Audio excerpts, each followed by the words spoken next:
Hey everyone, Mr. Happy here, and welcome back to yet another video where I look at the jobs of Final Fantasy XIV and how they have changed throughout the years. Now, in my previous job retrospective video, I looked at Ninja, wrapping up all of the A Realm Reborn jobs. There was a question of how much further I should take the series, however. The closer we get to recent stuff, the less this kind of video really matters. However, the Heavensward job design was still significantly different than what we have nowadays, so I figured we should at least continue into the 3 Heavensward jobs. As such, our first of our 3 Heavensward job retrospectives will be on Machinist. As a long-time Fizz ranged main slash someone who just gets stuck on it every raid tier, I have my experiences with this job, and I've seen its ups and downs throughout the years, both in function and in popularity. So, without further ado, I say we look at all of the job skills that Machinist has had over the years and see if we can dig up some old memories of how the job was perceived at any given time. And so here we are. What we have in front of us is a Heavensward era page. Now, we've been using the Wayback Machine for this up to this point, and that's what we're going to be doing here as well. This was one of the earliest iterations I could find of the Machinist page over on the Console Games Wiki. Thank goodness they've been around as long as they have, because they have made digging back into those old archives much, much easier. So, Machinist, a couple of things to mention here for those who were not around or those who maybe just want the full details, was one of 3 jobs that was announced throughout the various fan fests for Final Fantasy XIV. The hint for the job was actually a 007 shirt, which led a lot of people to believe it could have been one of the other various jobs. There's even one from one of the animes Final Fantasy had that was much more 007-esque than Machinist, but 007 mostly focusing on gadgets. That was actually the kind of idea they were going for with this job, with the turrets and the gun and all of their skills being some sort of machine or gadget that could assist the job. Now, on top of that, the Heavensward jobs were jobs that no longer had base classes. You simply needed access to Ishgard itself, so just a little bit into the Heavensward story, and 1 job at level, well, I mean, I guess it wouldn't matter if I was going to say at least at level 30, but that's really not it, because you just need access to Ishgard, which automatically means you're at least level 50. So then you have to go to the Machinist Guild, and bam, you have it unlocked. No base class, starts at level 30, and you can just level it from there. Led to a lot of interesting things. We had a lot of people who weren't super efficient at the jobs because they were picking them up at 30 and didn't really understand how they worked. This was especially prominent with another job, but we'll talk about that when we get to the other 2 Heavensward jobs. So the way the job functioned when it was initially released is nothing like the way it is now. Almost all of the skills you're going to recognize in some capacity. A lot of them have been removed since those old days. But when they released Heavensward, they changed the Fizz ranged role into this role that had a lot more damage associated with it. Both Machinist and Bard had this kind of caster gameplay where they had these shorter cast times that they could, activate and then deal more damage. And the idea was to stay in that mode as much as possible. However, if you needed to damage and move at the same time, you either had to have clever use of your various skills, or you needed to turn that cast bar stance off, which we'll cover here. Machinist, it feels like that mechanic was built for it specifically, and Bard just kind of inherited it. It was a very, very strange time. But I actually did end up getting kind of forced onto Machinist for a tier when I would rather have played Monk. And I remember really, really liking it. I found that it worked incredibly well. And much like what you see with Black Mage nowadays, you could plan around movement phases with your various ammos to make sure that you could keep the damage up and keep it as high as possible without having to drop that Gauss barrel, which we'll cover in a bit. So again, some of these skills you're going to recognize: Split Shot, Slug Shot, and eventually, if we scroll down here, just to finish the combo, you will have, where is it, Clean Shot. These 3 abilities have persisted on the job, although of course they have upgraded at the higher levels. Now, what was interesting is Machinist actually had an ammo slash combo system built into the job. So as you can see here, Split Shot says 50% chance of increasing the next Slug Shot potency by 80, and also with Gauss Barrel, next Slug Shot will have no cast time. So ammunition, 100% chance of increasing the next Slug Shot potency. So you could see that with ammunition, with the Gauss Barrel effect, you were basically comboing through the skills. And the idea was to try and make sure that you were utilizing these instant casts as frequently as possible, while making sure you had ammo for both burst phases as well as movement. It was a lot to manage all at once, on top of a lot of the usual management stuff for the jobs back then, because they just gave us a ton of things to juggle, which is why hotbars from back in that day seem so ridiculously busy. Now, speaking of ammo, we have that system here with that of reload. Loads firearm with 5 rounds of special ammunition. 1 round of ammunition is used each time a weapon skill is executed. Increase that weapon skill's potency by 20. Ammunition use may also increase the rate at which weapon skills' additional effects are triggered. No more than 5 rounds can be loaded at one time. So that was once every minute, but of course you could actually generate those instant casts and everything else without just using reload. That wasn't the only time you got it, but maximizing on reload once a minute was by far the most important thing. You can see that increasing the next potency, the potency of the next skill, as well as the base potency that you got, the extra 20 potency on reload, all of that really, really mattered when you see the way the rest of the kit comes together. They also have lead shot. Like I said, there was a lot of things to manage. Pretty much every job had at least 1 dot, and this was Machinists. So you just had to keep that up, you know, use it once every 30 seconds. And the general idea was, so even though reload increases every GCD's potency by 20, you generally wanted to avoid having to use a lead shot while you were under reload. Obviously, you want the bigger numbers for the potential multipliers on direct hits, crits, and again, that's going to matter more when you see what Wildfire used to do. Heartbreak, this was just an execute skill. Honestly, I kind of miss execute skills. I really like having that extra tool that you can push when the enemies are low on health. So the Machinist just had one of them, just made for an extra bit of damage every 30 seconds when the boss was under 20% health. Leg graze, we still have this nowadays, but back then it was an actual Machinist skill, you know, inflicts heavy and shares a recast timer with foot graze, which is the bind. So, you know, this is all roll actions nowadays, but back then it was this. Reassemble, still relatively the same all these years later, and was the same back then, will result in a critical hit once every 90 seconds. So you would want to use it on your highest potency skill. If the next action is an area of an effect attack, only the first enemy hit will be ensured critical damage. So I think it's gotten a lot better. I think it does work on AoEs now. I haven't played Machinist much in Endwalker, only a teeny bit, so I don't have it like downloaded in my brain like I do a lot of other jobs. But the skill is largely the same. Its function is still changed a little bit, the frequency, and of course direct hits being in the game, but you understand that how it works. Blank, 15 y'all knockback. Oh man, that was the most cursed thing they did back in A Realm Reborn in Heavensward. We had so many off globals that were like stuns or knockbacks that had potency tied to them. Yo, when Machinist came out, you went into like a dungeon with level 30s.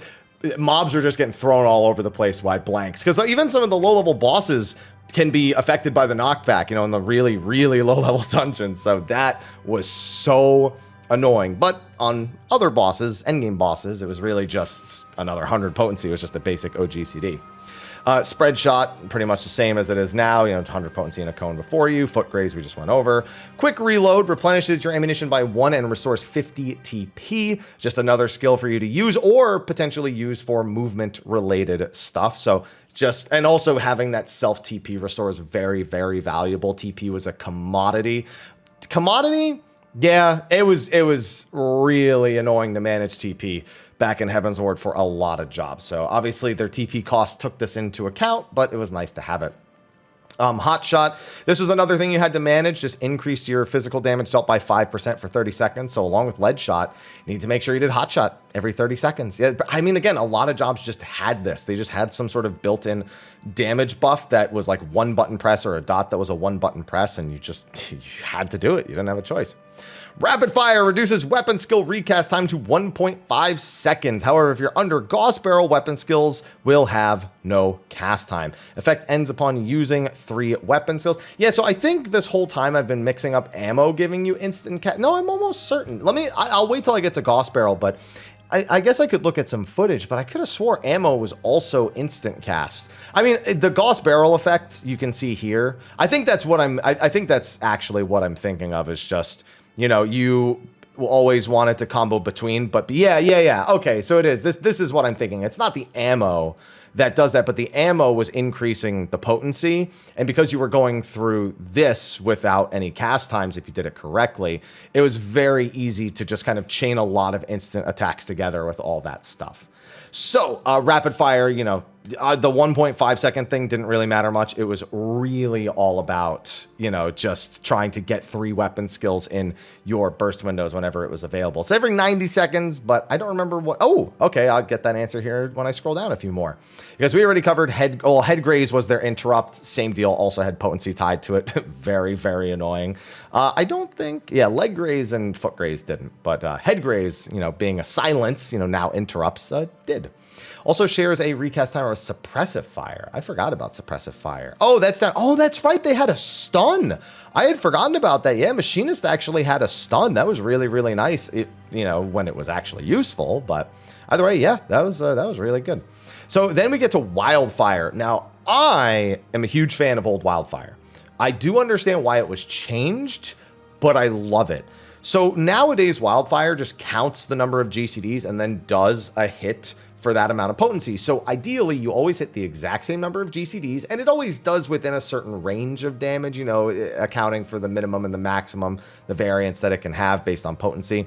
Fine. Back then, it was you put the Wildfire on the target for 15 seconds, and then 25% of most of your damage inflicted on that target would be compiled and dealt at the end of the effect's duration. So in other words, if you had a Wildfire window that was really good, you got all the proper GCDs, you critically hit, you rolled high, you looked for those kind of things because it meant for a better Wildfire. So what I miss about this is Wildfire used to be exciting. If you got good hits during it, you felt really good about your Wildfire. Now, not only is the Wildfire the same every time, and don't get me wrong, Wildfire's potency is pretty high now, but it doesn't feel satisfying. The number is just in those all lower cases, and it just kind of feels like it just kind of zips by, and it's like not even a factor. Sometimes I don't even see the number because I'm not paying attention. Back then, you looked. You saw that debuff ticking down, and you looked, how much did this Wildfire do? And you felt really good if it was a good number. Now, another big thing that they used to have were the auto turrets. Now, nowadays, when you're at the low levels, you can summon the turret with battery, and when it's, you know, at a higher level, it becomes the queen. Back then, this was a lot closer to something like an old Arcanist / summoner pet. Basically, you could put either the Rook or the Bishop auto turret down. One was single target, one was AoE, and it just attacked. You know, that was just all it did. Now, it's not all it did, but like that was the basic idea behind it. And then you would move them around to make sure that they could hit certain targets more easily, or that they were only in range of certain things. But more importantly, you could buff them up and give them bonus effects. Now, for the Rook auto turret, the hypercharge skill, which you did not get, I think, until 58, not 60. Wow, that's weird. Hypercharge really should have been a capstone skill. It would double the potency. Actually, it's more than double. It added 100 potency. Looking at this, to the basic attacks of the Rook auto turret. And going down to the Bishop auto turret, it looks like it just doubled it to 120. But either way, when you would use hypercharge, it would just buff the auto turrets. And on top of that, the Rook auto turret would apply a physical damage taken debuff for 10 seconds. But keep in mind, it says it's for 10 seconds, but every time the Rook landed an attack while under hypercharge, it extended it. I think it was something closer to like 22 seconds or 25 seconds. I guess that depends on how long hypercharge is. Hypercharge is 15 seconds. So yeah, I guess it depends on when the first attack goes off. But yeah, it's like 25 seconds of that damage buff, which is a big reason why Machinist eventually fell super into favor. But yeah, and then the Bishop auto turret is AoE and also increases the target's magic damage taken. So realistically, in any single target raid boss, you were using the Rook auto turret. And this was another big problem back in the Heavensward days, is there was a lot of synergy with physical attacking jobs. You know, there were things that did all damage, and then there were things that did physical or magical. And a lot like this, they seem to treat magic as an AoE tool and physical damage as a single target tool. I mean, even with the use of TP, TP was so much more strict a resource than MP when it came to AoEing most of the time. So it just kind of worked out that way. So because of the hypercharge effect here, later in the expansion, after Machinist got buffed and they fixed it up a little bit and made it a bit more approachable, made it deal more damage, you would actually see very common Ninja, Dragoon, Bard, Machinist as like the elite comp, because of just how much damage Bard and Machinist had and how much synergy all those jobs had. Dragoon providing the piercing debuff, Bard providing buffs, Machinist providing debuffs, Ninja with the trick attack. it was an unbeatable damage comp. Now, you didn't need to use it, but it was just that kind of synergy, and that's why we don't have these kind of things anymore, because it leads to people locking jobs out of Party Finder and out of raid groups, and that's never good. Turret retrieval is just to pull the turret back. Then you have promotion. This is basically the equivalent of Bard's old songs, where they could provide TP in a range or MP in a range. Yeah, promotion is the same thing. If you use the single target, the Rook auto turret, then it's a TP regeneration field. If you want to do MP regeneration, you need to swap to Bishop, and it drained MP over time. So that was something you actually had to get used to doing a little bit on Machinist. You sometimes couldn't just leave the Rook auto turret out all the time. It wasn't uncommon that, you know, a healer might say, I need MP, because of like a res or maybe a really important healing check that drained them more than they expected, especially when you're learning a fight. So just swapping to the Bishop auto turret just to promote it, even though it's, you know, when it's no longer promoted because it doesn't attack during that, you know, you have to swap back to make sure the damage is good. It was just something you had to manage a little bit. And again, on top of all the other things you're doing, Machinist just got busier and busier and busier with all this stuff.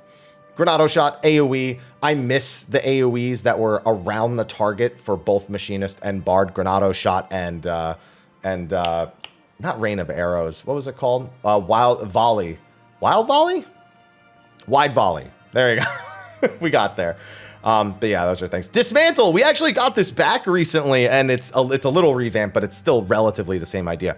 Lowers target's physical damage dealt by 5% for 10 seconds. Shares a cooldown with Rend Mine, and Rend Mine reduces magic damage. You had to choose one or the other every 90 seconds, which now you can see why right now it's just any damage source, because why do you need two different buttons to do that?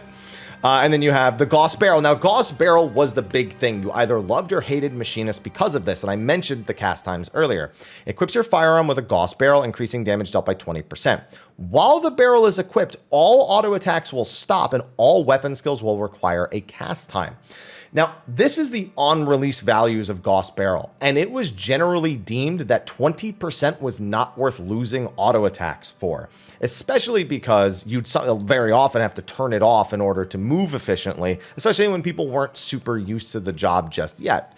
So both Gauss Barrel and, by extension, Bard's Wanderer's Minuet were largely criticized because they just, it seemed like such a simple thing, right? How could you miscalculate how much of the Machinist damage is auto attacks? And we do know for a fact that the testing crew ran into a lot of issues going into Heavensward with both the Gordius raid and with the actual job balance. They said that because they were working on Ninja to release in the middle of A Realm Reborn, and then 3 jobs on top of that for Heavensward, that it actually expended them to the point where this kind of stuff happened. And that's why they've kind of narrowed down and made sure to simplify the process for the other expansions. And it's why we rarely have massive issues with a job when it comes to new expansion releases. Then you also have Gauss Round and Ricochet. These were basically the same as before, except that these were just 2 different OGCDs. They didn't share a cooldown or anything. You just, while Gauss Barrel was up, you know, you'd have Gauss Round and Ricochet. It's interesting to see how Ricochet is worded. 300 potency distributed amongst all nearby targets. I don't remember it being worded that way, but I guess that just means if it's 3 targets, it's 100 potency each. You know, if it's 6 targets, it'd be 50, etc., etc. And we've already covered Rend Mine, and I've already told you about Hypercharge. So that's it for the Machinist skills at the start of Heavensward. We do have passives. A lot of this stuff kind of covers the way we've described the skills already. You know, like Lead Shot being 30 seconds and Reassemble being down to 60 seconds is nice. Quick Reload to 30. You know, it's almost funny because a lot of the skills are very, how do I put it, very Shadowbringers in design, way ahead of time, where there's a lot of 30s and 60s and 90s. Like, everything kind of falls on different 30-second intervals. And as such, your burst windows are always slightly different. You have to get used to them depending on the fight. And I do prefer that design over what we have now at the, you know, most jobs have a couple of 60 seconds, maybe a 30, but it's really all about your 2-minute burst window. It definitely made jobs stand out a little bit more back then.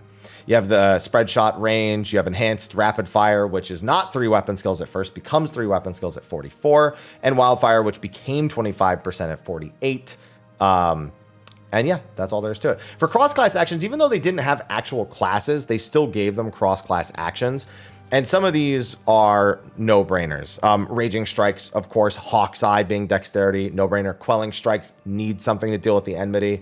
Blood for Blood and Invigorate. I mean, those 5 were pretty much unanimously the only 5 you could take on this job. You weren't going to take Venomous Bite. Although Feint was quite popular on Bard, much less popular on Machinist during Heavensward, because Machinist had way more control over their mobility, whereas Bard kind of really had to hammer down and choose between being mobile and, you know, being high damage. And we don't need to cover the PvP stuff. So before we go on to Stormblood, though, I do want to take a quick look, because Machinist was considered super underpowered on the release of Heavensward, and it got a ton of buffs, again, to the point where it was part of pretty much every standard comp. So if we look at some of the things here, first of all, the way that this is done is way better. We really need to compare a lot of the most basic things. Now, a lot of stuff does remain the same, and they focus on kind of the most important stuff. So you can see like a lot of the base potencies are relatively similar. How much the potencies are buffed is similar. However, we do get some very, very important changes in just a few small places. You can see Heartbreak is still the same. Lead Shot is still the same. There's really one thing that happens above all else. Where is it? Where is it? Quick Reload. There's the 30 seconds. I like how the TP cost was nerfed on this. I think they actually lowered the TP cost of the skills, so they lowered the TP that you got from Quick Reload. But it's been a while, so I don't remember precisely what that change was. But there was one change above all else that they made, and if I'm not mistaken, it is, where is it? Where is it? Onto Gauss Barrel. They gave it 10% more. So they just gave them a flat 10% damage buff, and that was really all they needed. Also, Ricochet took actually a hit on the damage distribution, I guess, to trade off for the 10% they got here, even though the math doesn't work out exactly the same. But that was pretty much the majority of what they did for them. I think they might have increased some other stuff, but I think they mostly just moved around TP costs other than that.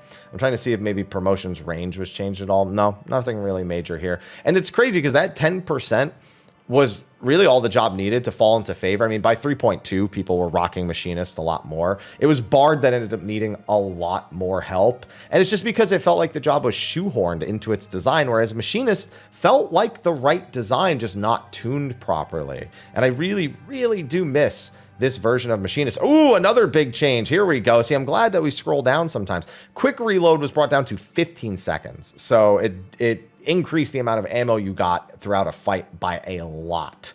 So that's another big one. What else do we have here?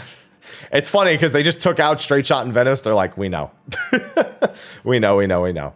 But yeah, Machinist and Heavensward, while it started off rocky, it really, you know, grew on people and was just super common towards the end of the Heavensward era, which made going into Stormblood kind of weird for Machinist.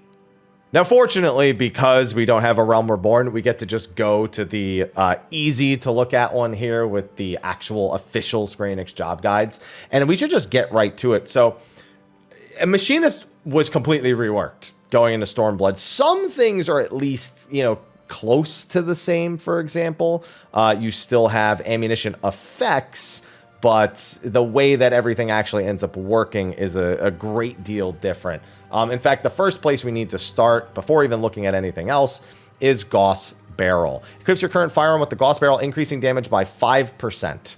In exchange for getting rid of cast times, because that was a huge piece of feedback they received, now it was only 5%. But yeah, cast bars were already gone at this point. They tried that for an expansion and gave up on it when Stormblood came around, and instead introduced this heat mechanic, which was very interesting. When the heat gauge reaches 100%, your weapon will become overheated and damage dealt will be increased by 10%.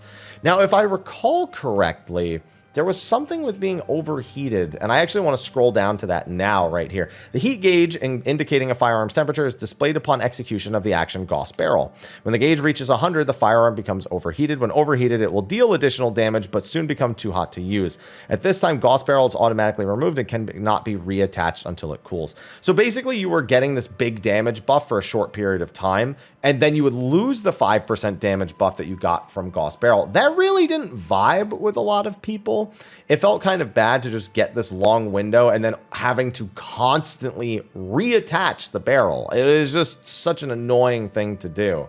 And that led to a lot of people actually leaving the job. People who liked Caster Machinist and Heavensward Machinist, a lot of them left. Machinist was one of the underrepresented jobs of Stormblood, and a lot of it's because of the way the heat gauge worked, especially at the start of the expansion. They eventually changed it, and people who were really good on Machinist were really valuable in raids, but it didn't stop kind of the stigma. You know, it's kind of like Black Mage, where, oh, you know, Black Mage is impossible to play, and only a god can play it, and people just kind of scare themselves away from it from a first impression. Machinist and Stormblood was very much the same. I very rarely had parties with Machinists, and when I did, you know, I was always like, oh, how's it doing? How's it doing? So you can see, but in exchange for losing some effect of Gauss Barrel, they did increase their base potencies way back when, and that worked well enough. I mean, most of the stuff, other than the whole cast bar thing being gone, is still largely the same. I mean, all these years later, Split Shot, Slug Shot, and Clean Shot, while they have slightly different effects, everyone understands they're kind of just like the fizz ranged combo, and it doesn't really confuse anyone anymore. So other than the potencies being changed and the effect of Gauss Barrel changing, those remain largely the same. Reload, only 30 seconds, but only 3 ammo, but also reduces the heat gauge increase that you get from this. So I'll be honest, I didn't play Machinist in Stormblood very much. Like many others, I kind of tried to get into it because I played it in 3.4, and it just didn't do it for me. I ended up being like a career monk in Stormblood. Like, you could not get me off the job, to the point where I was like, I'll leave my group if I need to swap jobs off monk, because I just want to play this job and only this job. But yeah, other than that, it's still, you know, similar, increases the potency, triggers the ammunition effect, but you only have 3 now, and it's every 30 seconds. So you get 1 more ammo per minute, just less during your actual burst windows. Also, reducing the heat gauge increase is something I don't really remember. I don't really remember what the main goal of reducing the heat gauge increase was. I think it was to try and properly time it in some capacity, but I don't remember. It was either that, or you used it once it was already overheated, and then you just, you know, raked in all the damage. But I'll have to look at the rest of the stuff, because again, it's been so long. Oh man, so yeah, Heartbreak got a huge potency buff and was available a few levels earlier. Reassemble, still pretty much the same, except now it was, you know, 60 seconds at this point. Well, it was 60 seconds with a trait before, so I guess that's still pretty much the same. Blank had its damage removed. Yeah, they did this with like all the stuns and knockbacks and everything in Stormblood. Spread shot potency and TP cost changes. Also, you know, have to add in the heat gauge mechanic. TP was no longer a thing. So quick reload, reducing the weapon's heat gauge by 10. Again, another means of controlling the generation of the heat gauge to time it for burst windows. Hot shot still increased your damage, still had to be maintained. And then had an ammunition effect on top of that and increased heat gauge by 10. So then rapid fire, same deal. Reduces weapon skill recast time to 1.5 seconds. So essentially the way hypercharge works now, I mean, this is how it worked in Heavensward as well. I believe, you know, it reduced the recast time to 1.5, but rapid fire would eventually be baked into hypercharge. And, well, actually more like hypercharge would cannibalize rapid fire. And that's no more evident than before, but now even more evident here, where it was just, you know, the really fast 1.5 second GCDs. Clean shot, you know, same deal, has heat gauge added to a TP and potency adjustments. Wildfire, now only 10 seconds, but a once every 1 minute effect. Still achieved much the same, but the numbers were a little less exciting with only 10 seconds to actually use it. It definitely didn't have as much wide appeal. And that's honestly, if they were ever to go back to it, 10 seconds is the max I would expect them to do. The hypercharge was now 10% instead of... Wait. Hypercharge effect changed from increases target to increases... Oh, yeah. So now the hypercharge was just all damage taken instead of physical damage. Right. That's what it is. So, wait, I missed that. I guess that was another thing that I missed going back to this. I didn't look at the hypercharge effect. Yeah, this was actually buffed to 10%. So was this. Oh, man, someone's going to call me out in the comment section, then realize I went back and looked. But yeah, that was another change. So they just increased the hypercharge damage as well as the Gauss Barrel damage. Yeah, that was like the majority of what they did for that job back then. But now it was just all damage by 5%. I mean, that was the natural evolution. There was no way it was going to survive up to that point. And same deal with the Bishop. So no matter which one you had out, if you needed to hypercharge, you could. This is also where they started adding like damage fall off. I mean, I guess technically Ricochet in Heavensward was the first like damage fall off skill, because the more targets there were, the more the potency was split instead of just dealing a flat potency across all of the targets. And so Bishop, you know, has all this text now to describe, you know, the damage fall off and everything. And its hypercharge potency was nerfed. It was weird to see how much AoE got nerfed off this, because it's not like it was strong before either. Gauss Barrel, we already went over. Gauss Round no longer requires Gauss Barrel, but, you know, just an OGCD, only 15 seconds on it at that point. Dismantle, they got rid of Rend Mine, so now this was same deal, just lowers target's damage dealt by 10%. For 5 seconds, though, you really had to time it with attacks. You couldn't just like pop it. It was meant to really just mitigate one attack, maybe an auto attack on top of like a specific skill. But still useful. Again, that's a skill I'm really glad they brought back. I was championing it for it to come back for ages, and I was super glad when it did. Hypercharge, same deal. No longer increases turret MP or TP regeneration because promotion is gone, because TP is gone, and they got rid of all the MP related stuff on the job outside of their roll actions, which we'll cover in a bit. That's where all of that got moved into for Fizz ranged.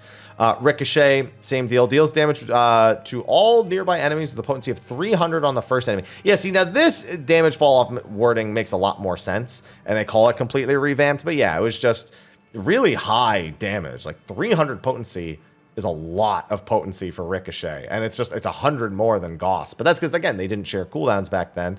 Gauss was once every 15 seconds. Ricochet was once every 60. So it all made sense. Cooldown delivers an attack with a potency of 150 if the heat gauge is under 50, 230 if it's over 50. Now, I don't remember. I think the idea with cooldown is you generally used 1 or 2 every so often, because you were trying to use it to time your heat gauge to fill up during a burst window. So if it was going to fill up before that for whatever reason, I don't remember what the timing was like, you could use this and it was still really, really good potency. But it reduced it by 25. And that was a lot. Barrel Stabilizer sets heat gauge to 50. Now, that doesn't mean it increases it by 50. That means that it sets it to 50. If you're at 95 and you wanted to go back to 50, bam, hit Barrel Stabilizer. Much the same. I feel like I remember it being used to get to 50 faster and not to reset mistakes. But again, I don't have encyclopedic knowledge of Machinist, so I'm probably wrong. That's just the truth of the matter. Then you have the overdrives. On overdrive, the auto turret will launch a powerful... This is, I think, the hypercharge equivalent at this point. Well, no, because we have hypercharge right here. This overcharges the turret. Oh, wow, yeah, there was also an overdrive. The auto turret will launch a powerful attack damaging the unit. The auto turret is removed from the battlefield after execution for repairs and cannot be deployed for 30 seconds. I forgot about that. About the overdrives where you could just sacrifice the turret once every 2 minutes. Couldn't use it for 30 seconds, but it would just do a ton of damage. I don't remember how good that was, because I didn't even remember that was a thing. But yeah, you could do that with the Bishop for an AoE explosion or the Rook for a single target explosion. Pretty cool. Flamethrower. Oh boy, this skill has always been so weird. Here, you know, same deal as kind of as it is now, but it also increased the heat gauge while Flamethrower was active. Couldn't be used outside of combat. And, I mean, same deal, couldn't move. I don't remember it being that useful. I'm sure, again, I really hope some Machinist mains from Stormblood comment down below, because they'll have a way better idea on this stuff, but I don't remember. I just don't remember. You want to know something else? Fun little tidbit. I closed my door before recording this. I'm completely alone in the house. I don't know why I did that. Sometimes habits die hard, man. Then we have the heated versions of the shots. You know, this is when your, I think your heat was over 50. Increased heat gauge by 100. Oh, this might have been only when you were overheated. Heated split shot heat. No, I think this was once you were over 50. Delivers an attack with a potency. You know what? Let me go back up and read those, because I actually don't remember which it is. Heated slug shot, 50% chance of increase the next slug shot, or heated slug shot, increase the potency, 100% chance the next slug shot, increase heat gauge. Yeah, I think it was when the heat gauge was over 50. Maybe it said something down here that I missed it. Ah, yes, upon learning trait shot mastery at 64, maintaining a high firearm temperature will render the actions heated increase. Yeah, so it was when you were over 50. So you were trying to keep yourself between 50 and 100 until a burst window, and then you would go and knock it out the park. And then you have the overloads here, 400 potency in a single target or 300 potency AoE. Pretty much all of these things down here, other than Granado Shot and Rend Mine, were moved into role actions. Second Wind, Foot Graze, Leg Graze, Peloton, Invigorate for... Wait, you know, they did have TP. God, I keep forgetting things, man. You'd think with how many of these videos I've done, I'd remember when TP was removed, but I keep forgetting when it was removed. Yeah, because Tactician and Refresher. I have so many things I wish I could just go back and do this video over for. Maybe I should have waited another day after getting back from London before I recorded this, because my brain is still completely fried. Yeah, they just moved all the TP stuff into role actions, Invigorate, Tactician, and then for MP you had Refresh, also halved your enmity as well. And then Head Graze, Arm Graze for silences and stuns, and Palisade, a skill I also missed. Reduce physical damage taken by a party member by 20% for 10 seconds. It was nice to have that little physical thing. Again, it being only physical wouldn't survive nowadays, but 20% whenever it could be applied. That was pretty good. So yeah, I mean, this was just really love it or hate it. Machinist has kind of been that every single expansion, but the changes here and the managing of the heat gauge on release were not, again, they just weren't well balanced. It was kind of a repeat of Heavensward where they were just like, you know, like it would be a cool mechanic. I remember I used to be like, it should be like Rumble from League of Legends, where it's like way more involved and way less of this like constant balancing game. I just remember feeling like it was only half cocked. And, you know, that wasn't something I really vibed with. It's why I didn't really play Machinist much during that expansion. However, it would eventually undergo some changes. You can see some of these updated job stuffs here. Unfortunately, we can't really see much in terms of the upgrades unless we like go back and forth between them. So like we have to see all the potencies and everything. Like now we have the TP costs being compared, which wasn't even a thing on the previous one. The range, the radius. My cats are moving all over the place. It's going to happen a lot more in videos now, I can tell you that. You can see the ammunition effect being increased by 5 potency, it looks like, but otherwise most everything else seems to be largely the same. Reload every 30 seconds. Was that how it was here? Was it every 60? Reload every 30? Nope, there you go. And then you have Heartbreak for the 240, reassemble 60 seconds, blank, all this stuff. So the same spread shot looks like, you know, oh, yeah, there you go, the ammunition effect again.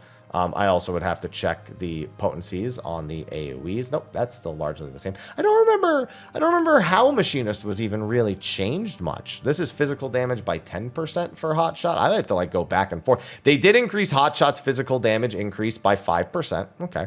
That's an important one. Lasted 60 seconds. Yeah, they doubled its duration as well. Although, you know what? I didn't really look at traits. Let me see. Maybe there was a trait that changed that.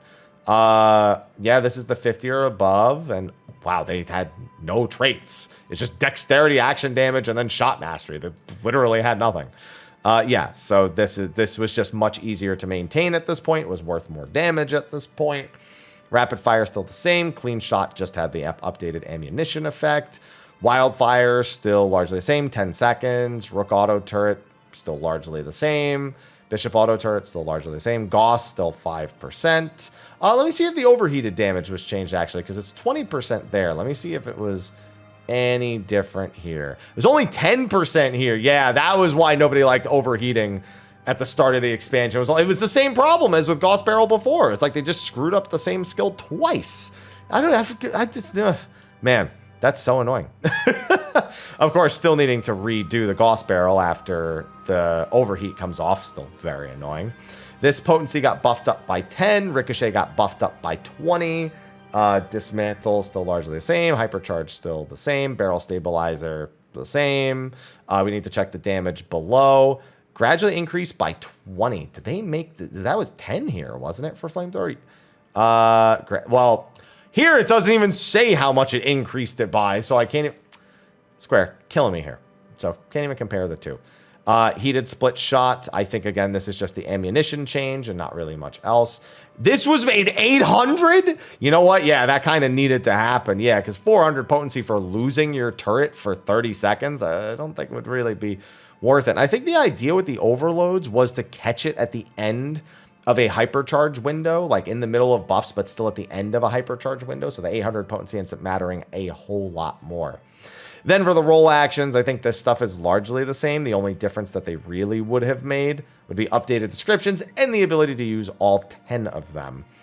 because at the start of the expansion, you could only use 5. And then all this stuff, yeah, is the same other than that. It looks like they also added the hotshot duration at some point, because this wasn't here when we looked earlier. We also had simple gauges added in the middle of Stormblood. For some reason, I thought that was added in Shadowbringers, not in the middle of Stormblood.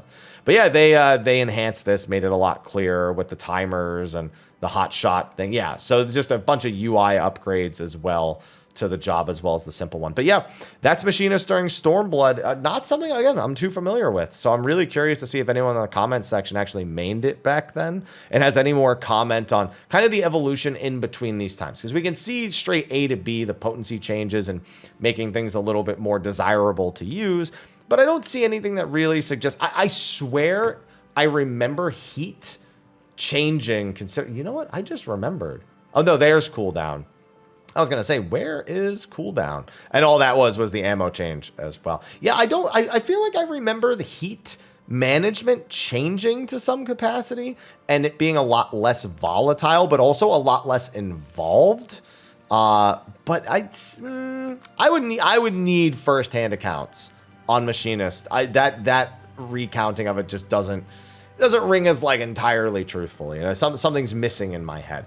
But that's Machinist during Stormblood, so that's 2 expansions down. We got 2 more to go. And Shadowbringers would once again mean a completely different version of the job. So let's get to it.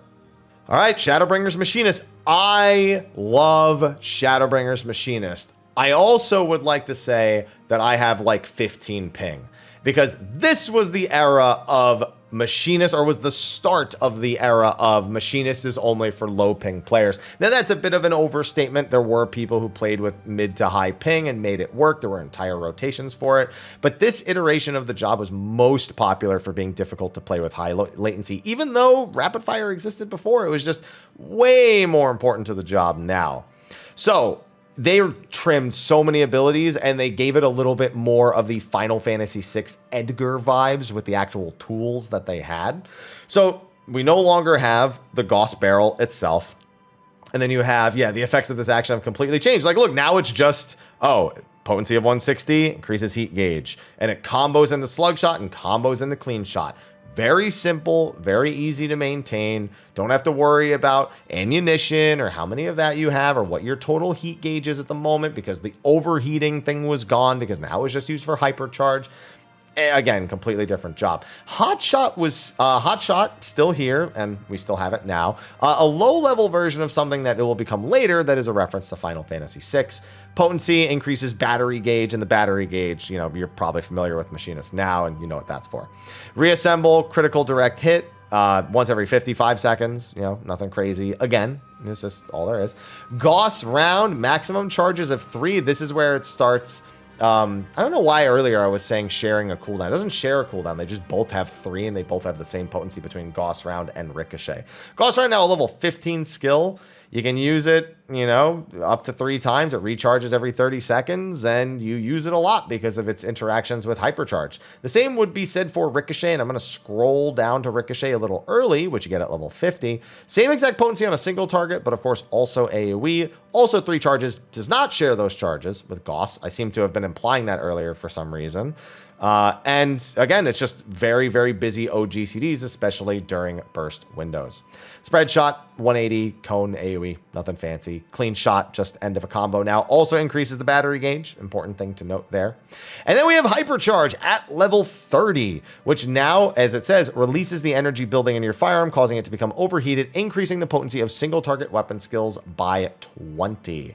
So this was something that you were doing. Now that's how it works, I believe, at the early levels. Oh, no. I'm dumb, because you have Heat Blast here. There you go. You get Heat Blast at 35. So for 5 levels, all this does is increase your potency by a little bit, which is kind of weird if you were to just unlock it at 30. But at 35, you get Heat Blast. And this just becomes your go-to GCD during Hypercharge. Only has a 1.5 second recast and reduces the recast time of Gauss round and Ricochet, which is what leads to that problem with high ping players. Essentially, you have a really low GCD skill, and you are guaranteed going to need to use the same OGCD between it.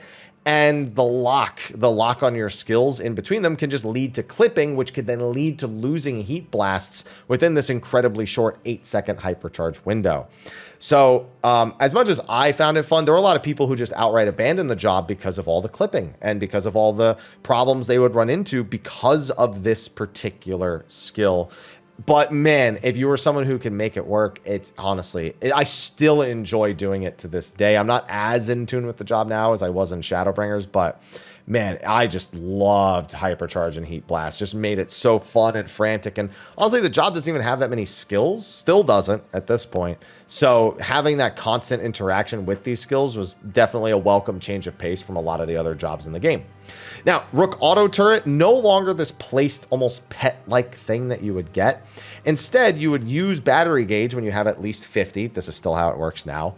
And it would just automatically attack for a little bit of time. And then at the end of the battery, it would do one final overdrive attack. Let's see, shuts down when time expires or upon execution. Oh, you know what? Did it not do a finishing attack automatically back then?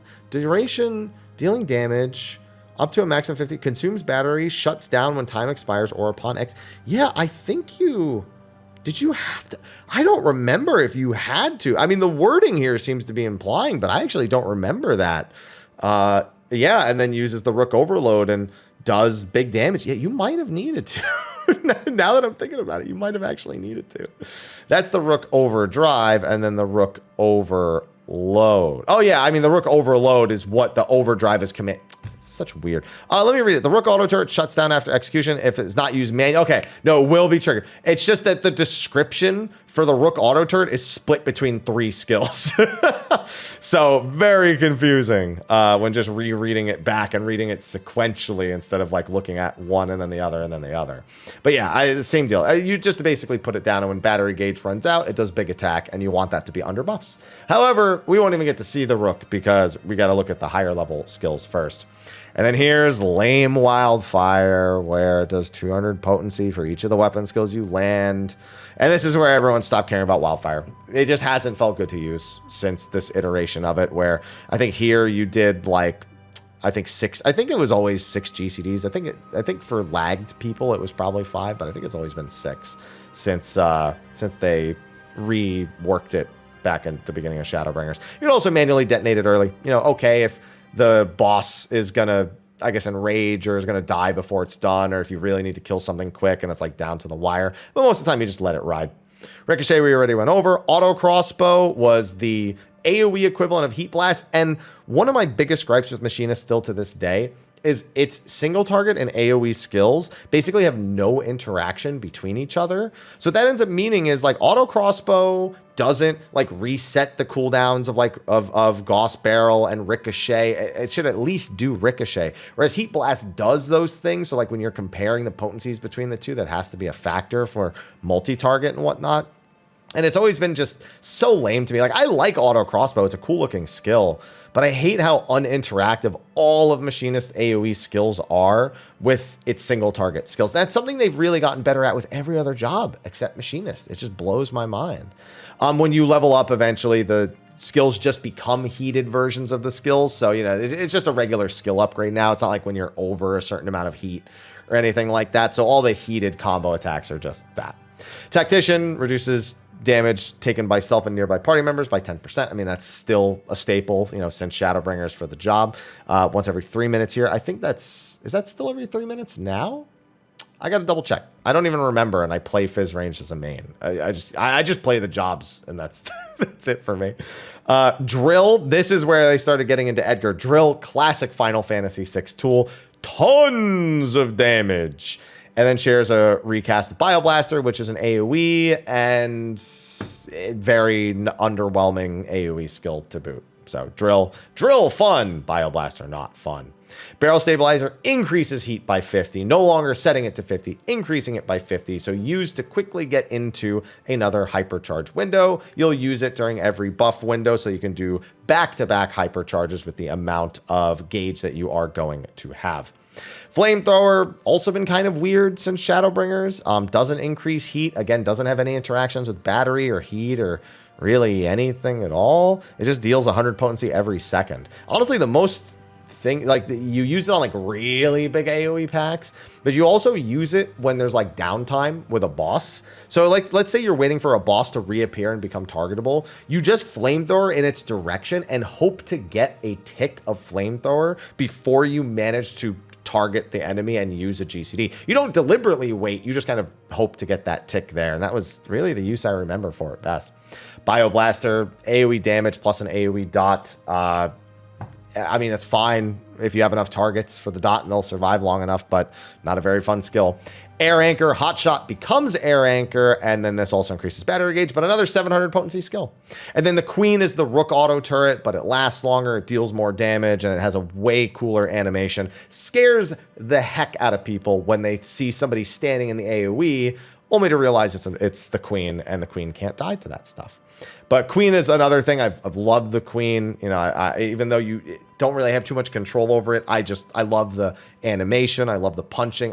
It's very satisfying for me to use still. Better than Wildfire at the very least. But look at all these remove skills: reload, heartbreak, blank, quick reload, rapid fire, turret retrieval, bishop auto turret, gauss barrel, remove barrel, dismantle, cooldown, bishop overdrive, and bishop overload. So many skills.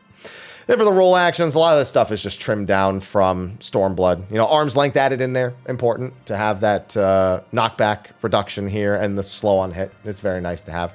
And then for traits, just a lot of upgrades, you know, getting a third charge of Gauss and Ricochet, upgrading their shots to the heated versions, and Hot Shot to Air Anchor, Wildfire's potency, whoop-de-doo. And then the Rook auto. It's just a lot of skill upgrading for Shadowbringers Machinist. And honestly, I don't think the job got very much in the way of changes going into the rest of the expansion. It kind of just chilled. I think they made like small potency changes here or there. Like, yeah, this went up from 240 to 260. Yeah, they like increased all of these by like 20 potency. And I'm sure there's like potencies here or there that are also increased, or like, but functionally it remained entirely the same. They didn't have to like overhaul it mid-expansion, like change much of anything, even though people were begging them to fix how bad these two skills were in burst windows. Like people without like sub 50 latency were just like, please fix it. Please, Square, I love this job. I just want to play it. And yeah, they added 20 potency into Heat Blast as well. There's just going to be potency changes, you know, shoved throughout here. You know, this is still 200. This is still 150. This is still 180. But it's really just the single target stuff and not even everything, because Drill and Air Anchor are still pretty much the same. Basic combos, Heat Blast. Yeah, and I think that's like really it. Maybe the Queen itself, you know, the Queen Overdrive's 800 here. Let's see what it is here. Queen Overdrive, Pile Bunker 800. There it is. Yeah, so not a whole lot that actually goes through any changes. And that's fine, because I feel like they really nailed the job in Shadowbringers. It just had that one problem hanging over it the whole time for high ping players.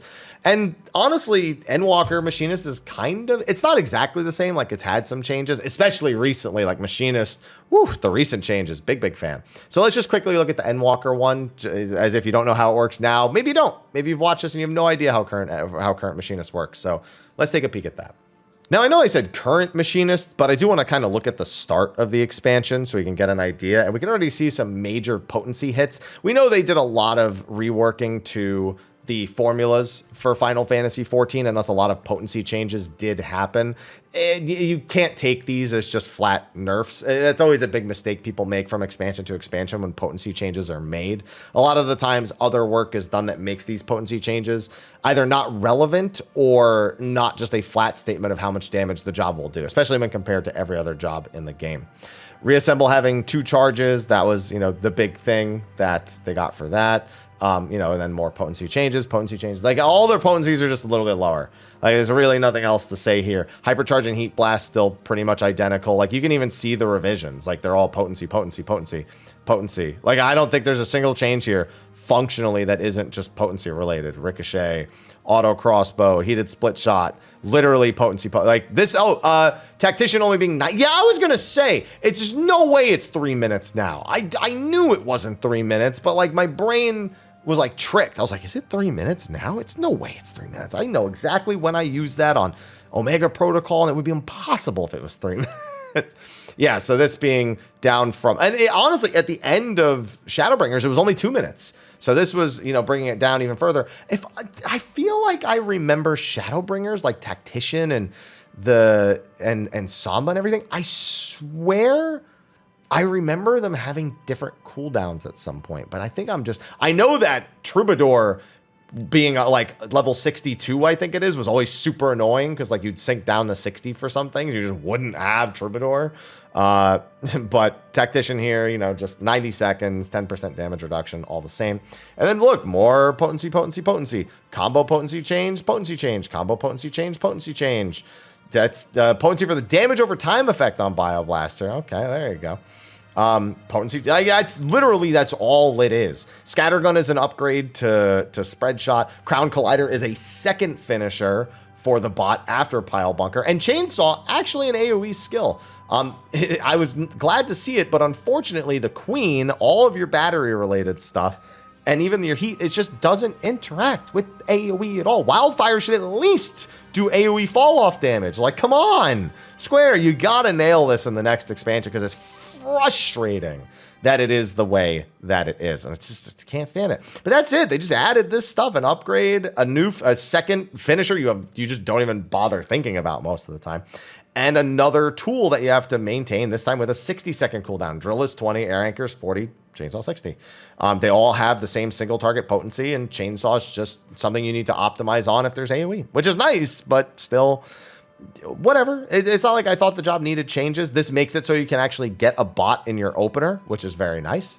And so that's just how it is now. Oh, and then this, you know, potency was brought down. I think that's been brought back up since. In all honesty, I'm pretty sure it's been brought back up. And then Crown Collider, Tactician, recast time being brought down to 90 seconds. I mean, yeah. And then I have the most recent page here. And just looking through it, I mean, you have Gauss Round being brought up by 10 potency. Oh, yeah, they finally changed Hypercharge after years and years and years of asking. Yeah, they did finally grant 5 stacks of Overheated, give you an extra couple of seconds. And now it's much, much more manageable than it was in the past. And then you have Heat Blast here and the Rook and Wildfire. Yeah, Wildfire got brought back up to 240. It got brought up to 240 from 150 as we were looking at it before. The extra 10 potency here. I think there's some other potency changes here that I'm not recognizing. This Heated Slugshot, for example. What is Heated Slugshot? Heated Slugshot. Let us take a look. Yeah, another 20 potency there. There might be some other changes to the other heated skills.